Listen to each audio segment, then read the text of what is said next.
好，我们来看月亮。月亮呢，它和太阳其实是一对，你们学习的时候可以太阳、月亮结合起来学。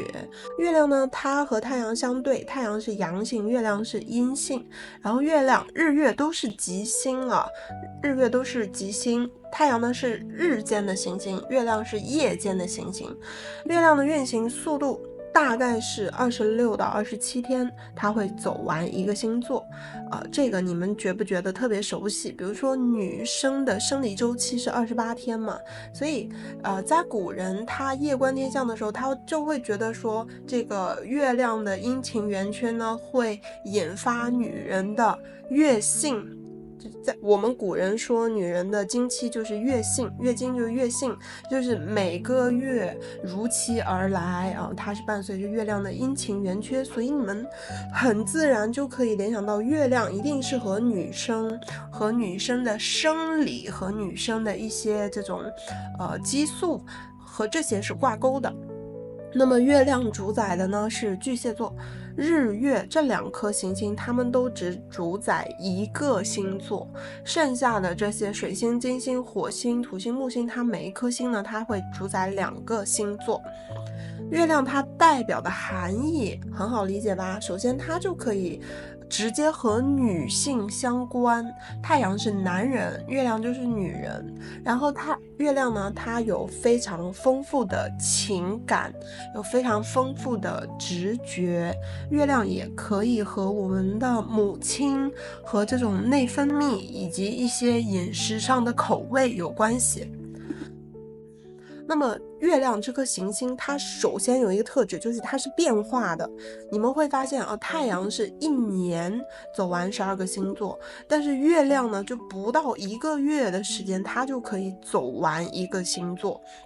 所以月亮运行的速度是很快的，而且月亮是快到什么程度，我们中国人也讲究初一十五去做什么事情，对吧？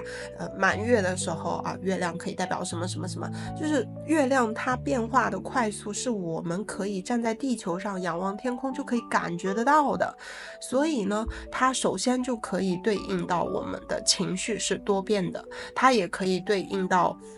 因为月亮它可以对应女性女性天然的就是会照顾别人，直觉性强，会关心别人。月亮也可以代表一个人内心发自内心的那种喜好。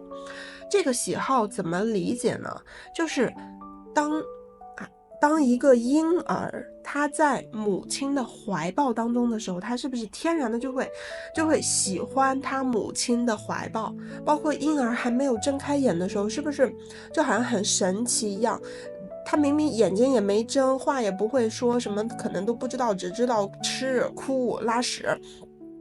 但是他就是只有母亲抱着这个婴儿的时候，婴儿才会感觉到安心，可能才会不哭什么的。这个就是月亮所代表的那种喜好，它是一种天然的，它是源自于你的潜意识，甚至是源自于你身体的某种基因、某种细胞，那你整个人天然就会喜欢什么。太阳也可以代表喜好，但是太阳的喜好呢，它更像是就是我要在这个领域发光，我要在这个领域发挥我的个人主观能动性，我要去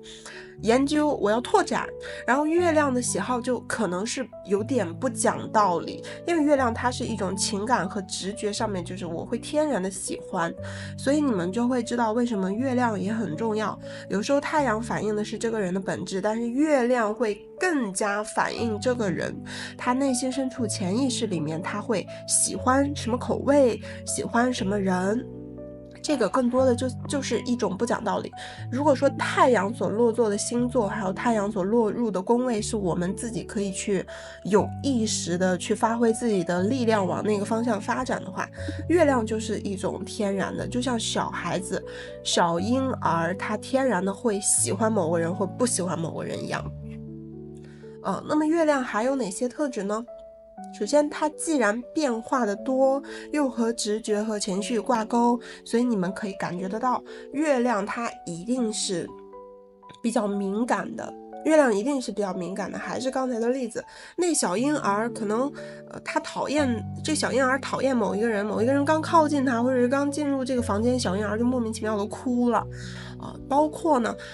不是有一种说法吗？就是3岁以前的小孩子，他的眼睛还是可以看到一些我们大人看不到的东西，所以月亮也是有这样的特质的。月亮是非常敏感，甚至月亮它具有通灵相关的一些含义，它可以看到我们看不到的东西，所以月亮在玄学方面也是有所建树，月亮可以在玄学方面发展。月亮呢，它是想象力丰富和念旧的。为什么念旧？这个月亮的记忆力也是好的，想象力也是好的，但是月亮的记忆和后面我们会讲到水星的记忆是不一样的。月亮的记忆更强调一种你记住了这种感觉，就像是大家有没有喷香水的习惯？比如说你5年前经常用的一款香水，可能5年之后你已经很少用那款香水了，包括5年前发生的一些事情你已经记不得了。但是当你走过某一个人身边，你突然闻到了5年前你经常喷的香水，你是不是一下子闻到那个香味的时候，一下子你脑海里5年前自己的一些事件、一些感觉、一些甚至是一些画面都会从你的脑海中过。这个是月亮的这种记忆，它是一种和你的潜意识和你的感觉深刻挂钩的。水星的记忆力更像是即时性的，就是现在1、2、3、4、5、6、7背诵一段政治，然后你看念3遍，然后快速脑子里的背诵，这个是水星的记忆力。月亮的记忆力就是这种念旧的，它是和感觉挂钩的。那么月亮当然它既然代表女性，代表关心，代表同情心、同理心、感受、想象力，它当然是非常会照顾人的。而且月亮的照顾人是哪一种呢？是那种我可以感知到你现在感觉到孤单，我可以感知到你需要什么。包括月亮，如果一个人的月亮很强的话，他的这个口味、他的嗅觉或者是他的舌头也会很灵敏。月亮强的人往往是可以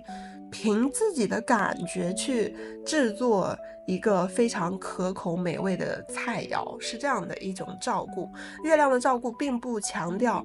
就是那种非常的行动，比如说给你盖被子，然后给你织毛衣，当然织毛衣也是关心的一种啊，就是月亮的照顾它不那么强调具体的行为动作。月亮的照顾在于说我先感受到你需要被关心，需要被照顾，然后再去照顾。再来，既然它有它相对应的正面特质，它就一定会有相对应的负面特质。比如说一个人他同情心太强，他的共情能力太强，他的心思非常的敏感，他非常敏锐的察觉到，这个人我说了这句话，这个人好像不太开心，然后那个人好像怎么样，他这样子他就会有哪些负面特质呢？首先就可能是非常情绪化，再来就是会因为月亮是运行很快嘛，所以它可能会很易变。易变这个点呢，可能是优点，也可能是缺点。比如月亮的人就有可能会展现出什么样的特质，就是我这个月喜欢这个人，然后下个月喜欢另一个人。月亮的负面特质，既然他的记忆力好，可能他就很容易翻旧账咯，对吧？有时候这个也是很像男人和女人，就是女人在吵架的时候可能会不仅仅是就当下的这个事情在争吵，甚至会把5年前类似这次争吵性质的一些事情全都搬上来，然后那个男人就会觉得天哪，今天在说这个事情，你怎么把6年前的事情都扯过来了？所以他会有翻旧账的特质。再来呢，就是因为月亮很敏感，而且月亮它主管的是我们的女性的一些器官，比如说胸部，比如说子宫，以及月亮它是可以代表胃其实是一种情绪系统，就是你会发现你在开心的时候和不开心的时候，可能你尝同一个食物，你都品尝到的味道是不一样的。所以月亮可能会用吃来弥补内心的空虚以及焦虑的。月亮可以代表的人物是女性、母亲、妻子、那月亮代表的是什么样的母亲，什么样的妻子，我们就要结合她所落座的宫位，以及结合她所落座的星座一起来分析。然后她这样的妻子和母亲，她还受哪些方面的影响，我们就要结合她又形成的什么相位啊、接纳呀、各种关系来看。月亮代表的事物、食欲、食物、生育当然没有问题，家庭还有历史，以及那种海水潮汐。你看海水潮汐、月亮、月经这些都是相关的，和月亮有关系的。再来就是它可以对应到一些家居物品，那相对应的就是巨蟹座，它其实也会有月亮的这些特征。好，那么月亮它可以对应到的身体部位，胃啊、胸部啊、子宫啊、月经这些都没有问题，对吧？它可以对应到眼睛，太阳也是眼睛，月亮也是眼睛。然后太阳的话，它更强调就是男生的眼睛，然后月亮呢更强调女生的眼睛。再来就是月亮，它可以对应到体液。为什么对应到体液呢？这个就和月经不是讲来潮吗？包括月亮它可以对应到海水潮汐，这些都是联系在一起的。包括你们会发现，如果大家有一些医学相关的知识和了解的话，你看，就是如果一个人的子宫有问题的话，她女性方面的这种内分泌啊、体液部分可能也是有问题的，这些都是息息相关的，千万不要去孤立的一个点一个点的像读书期间那么记忆，那样你会非常的痛苦。欢迎订阅，更多精彩内容持续更新中。